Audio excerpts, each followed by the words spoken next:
Dans cette vidéo, nous allons voir une deuxième structure de contrôle qui sont les itérations. Alors à quoi va servir cette nouvelle structure de contrôle? Supposons par exemple que je veuille afficher le carré des 5 premiers entiers, comme ici, c'est-à-dire que je veuille afficher le carré de 0 vaut 0, le carré de 1 vaut 1, le carré de 2 vaut 4, jusque le carré de 4 vaut 16.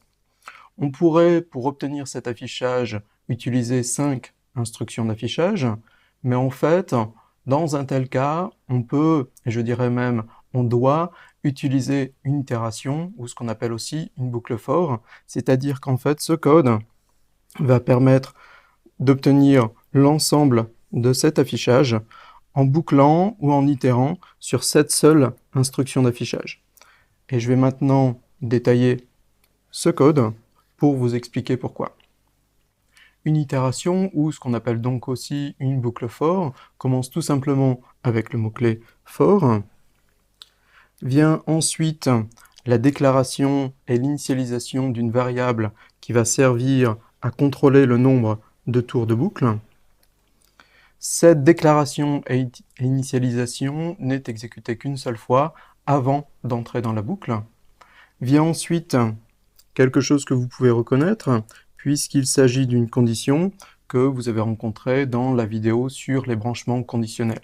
Cette condition sera testée avant d'entrer dans la boucle. Si elle est vraie, on va continuer à exécuter la boucle. Si elle est fausse, on va sortir de la boucle. Vient ensuite une instruction d'incrémentation qui, dans cet exemple, s'écrit ++i.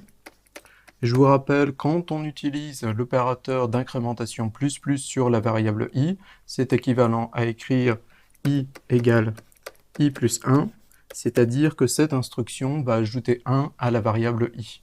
Cette instruction d'incrémentation va permettre de faire évoluer la variable qui permet de contrôler le nombre de tours de boucle, et elle n'est exécutée qu'à la fin de chaque tour de boucle.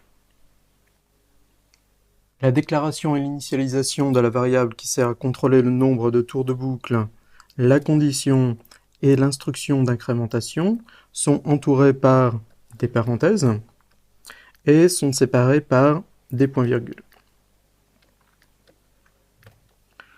Vient ensuite un bloc d'instructions qui constitue le corps de la boucle et qui contient les instructions qui vont être exécutées à chaque tour de boucle. Comme pour le branchement conditionnel, qui utilise le mot-clé if, les accolades ne sont obligatoires que quand plusieurs instructions doivent être répétées, c'est-à-dire quand le corps de la boucle contient plusieurs instructions. C'est-à-dire que si je n'ai qu'une seule instruction à répéter, comme ici, je ne suis pas obligé de mettre des accolades ici et ici. En revanche, même dans ce cas, il est conseillé d'utiliser des accolades, c'est-à-dire mettre une accolade ouvrante avant l'instruction et une accolade fermante après l'instruction. Je vais maintenant détailler pas à pas l'exécution de notre premier exemple de boucle for. Tout d'abord, notre boucle for commence par déclarer une variable i et l'initialiser à la valeur 0. Ensuite, on va tester la condition qui est ici i strictement inférieur à 5. La condition est vraie puisque i vaut 0 et 0 est strictement inférieur à 5. Et donc, on va entrer dans le corps de la boucle. Entrer dans le corps de la boucle, ça veut dire exécuter cette instruction-ci, qui est la seule instruction dans le corps de la boucle. Et cette instruction va afficher le carré 2, qu'on retrouve ici, suivi de la valeur de i qui est tout simplement 0, suivi de vaut, et suivi de la valeur de l'expression i fois i qui vaut simplement 0 ici.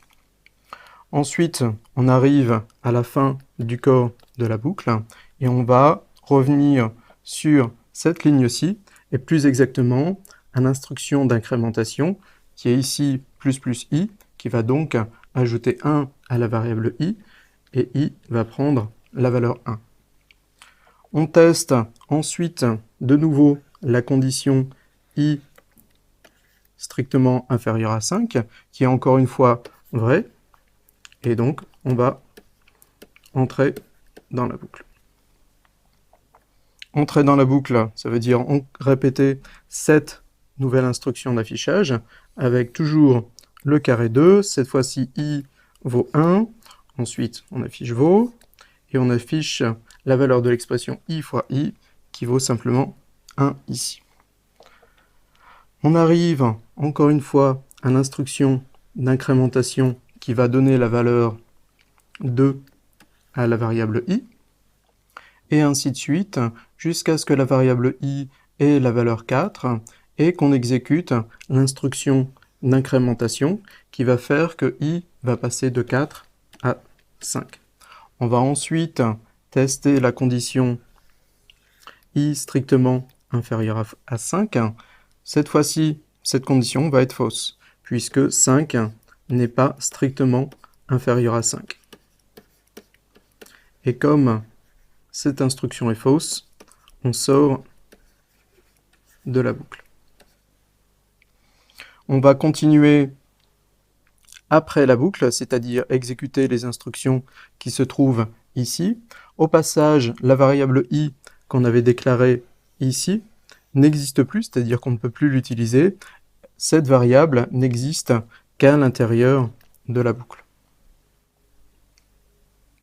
La boucle for suit donc la syntaxe suivante. Tout d'abord, le mot-clé for, puis entre parenthèses, la déclaration et l'initialisation d'une variable, qui n'est pas forcément de type int, puis vient une condition qui a priori devrait porter sur cette variable, même s'il n'y a aucune obligation, et une incrémentation qui elle aussi devrait porter sur cette variable. Puis vient un bloc d'instructions qui constitue les instructions qui seront répétées par la boucle. Alors je vous rappelle que les trois éléments à l'intérieur des parenthèses de la boucle for sont séparés par des points-virgules et qu'il n'y a pas de point-virgule ici. La boucle for répète les instructions qui sont dans le bloc tant que la condition ici est vraie. Si la condition ne devient jamais fausse, ces instructions seront répétées indéfiniment. Passons à un nouvel exemple de boucle for. Supposons que je veuille afficher la table de multiplication par 5. Sans utiliser de boucle for, je serai obligé de répéter 10 fois quasiment la même instruction, c'est-à-dire cette instruction-ci, qui affiche 5 multiplié par 1 vaut 5 fois 1, suivi de 5 multiplié par 2 vaut 5 fois 2, jusque 5 multiplié par 10 vaut 5 fois 10. Dans un tel cas, encore une fois, il faut utiliser une boucle for, et cette boucle for va s'écrire de la façon suivante. C'est-à-dire que je vais déclarer et initialiser cette fois-ci ma variable qui sert à contrôler le nombre de tours de boucle à 1. Comme condition, je vais utiliser la condition i inférieur ou égal à 10. Et je vous rappelle que le symbole inférieur ou égal se note avec le caractère inférieur suivi du caractère égal. Et je vais utiliser l'opération d'incrémentation plus i. La variable i va donc prendre ici les valeurs de 1 à 10. Cette boucle for va donc être bien équivalent à l'ensemble de ces 10 instructions d'affichage et m'afficher la table de multiplication par 5. Le bloc d'instructions répété par une boucle for peut contenir n'importe quelle instruction, par exemple un branchement conditionnel. Voici donc un quiz avec un branchement conditionnel à l'intérieur d'une boucle for. À votre avis, qu'affiche ce code quand on l'exécute? Alors la bonne réponse est la réponse A, et nous allons voir pourquoi. La boucle for commence par déclarer une variable i et l'initialiser à 0. La condition est i strictement inférieur à 5, l'instruction d'incrémentation est ++i. I va donc prendre les valeurs de 0 à 4. La première instruction dans le corps de la boucle affiche la valeur de i, c'est-à-dire pour l'instant 0. Notez au passage qu'on a utilisé ici print et non pas println. ce qui fait que la prochaine chose qui sera affichée va s'afficher après le 0, c'est-à-dire ici. On passe ensuite au branchement conditionnel qui teste si i modulo 2 est égal à 0. Alors pour trouver la valeur de i modulo 2, il faut commencer par diviser i par 2. i vaut 0. 0 est égal à 0 fois 2 plus 0. Le modulo de i par 2 est ce 0. Tout ceci vaut 0. Cette condition-là est donc vraie. On va entrer dans le branchement conditionnel, c'est-à-dire exécuter cette instruction-ci qui affiche le caractère P. On passe ensuite à la dernière instruction dans le corps de la boucle qui affiche un espace que je vais noter de cette façon-ci. On arrive à la fin du corps de la boucle et on va revenir ici avec cette fois-ci i qui vaut 1. On recommence à exécuter le corps de la boucle, c'est-à-dire on recommence ici avec cette instruction qui va afficher la valeur de i, c'est-à-dire maintenant 1. On passe au branchement conditionnel qui teste si i modulo 2 est égal à 0. Pour trouver i modulo 2, il faut diviser i, c'est-à-dire 1, par 2. 1 va s'écrire 0 fois 2 plus 1. i modulo 2 vaut donc ce 1-là. Ceci vaut 1, et donc cette condition est fausse. On va donc sauter cette instruction-ci, passer à cette instruction-là, qui affiche un espace. On arrive à la fin du corps de la boucle, et on va revenir, encore une fois, ici. i va valoir maintenant 2. On recommence à l'intérieur du corps de la boucle, on affiche la valeur de i, c'est-à-dire 2. On passe au branchement conditionnel. On va calculer i modulo 2. i vaut 2. Et il se trouve que 2 est égal à 1 fois 2 plus 0. Donc i modulo 2 est égal à ce 0-ci. 0 ici.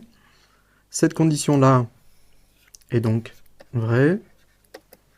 On entre dans le branchement conditionnel, c'est-à-dire qu'on va exécuter cet affichage-ci qui affiche le caractère P. On va passer ensuite à cette instruction-ci qui va afficher un espace, etc., etc.